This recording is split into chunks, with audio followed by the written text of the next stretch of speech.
Hello friends, মুগ ডাল ও মাছের বড়ি দিয়ে লাউ রান্না করলাম। 2 কাপ মুগ ডাল নিয়ে নিলাম,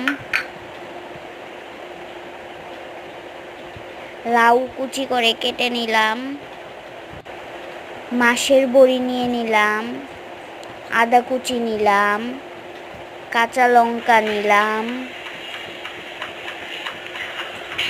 কড়াইতে জল দিয়ে মুগ ডালগুলো লবণ দিয়ে সিদ্ধ বসিয়ে দেবে। হাফ সিদ্ধ হয়ে আসলে লাউ দিয়ে দেবে, তারপর অল্প পরিমাণ নুন দিয়ে দেবে।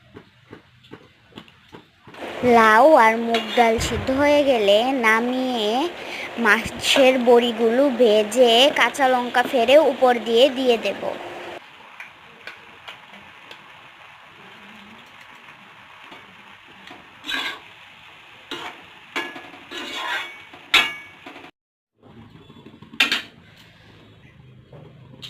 সম্বাসে দিয়ে দিলাম তেজপাতা, 5 ফোড়ন, শুকনো মরিচ, মৌরি ও আদা পেস্ট, হলুদ আর ডাল সিদ্ধ করা লাউ দিয়ে দিলাম। ভালো করে কষে আসলে চিনি, ঘি দিয়ে দিলাম আর সর্বশেষে ধনেপাতা দিয়ে নামিয়ে নিলাম। এইভাবে করে খেয়ে দেখবে, খুব ভালো লাগে। আজকের জন্য টাটা, বাই বাই। আবার দেখা হবে পরের video. Like, share, comment, subscribe করবে আর গরম ভাত ও রুটির সঙ্গে খেয়ে দেখবে, খুব ভালো লাগে।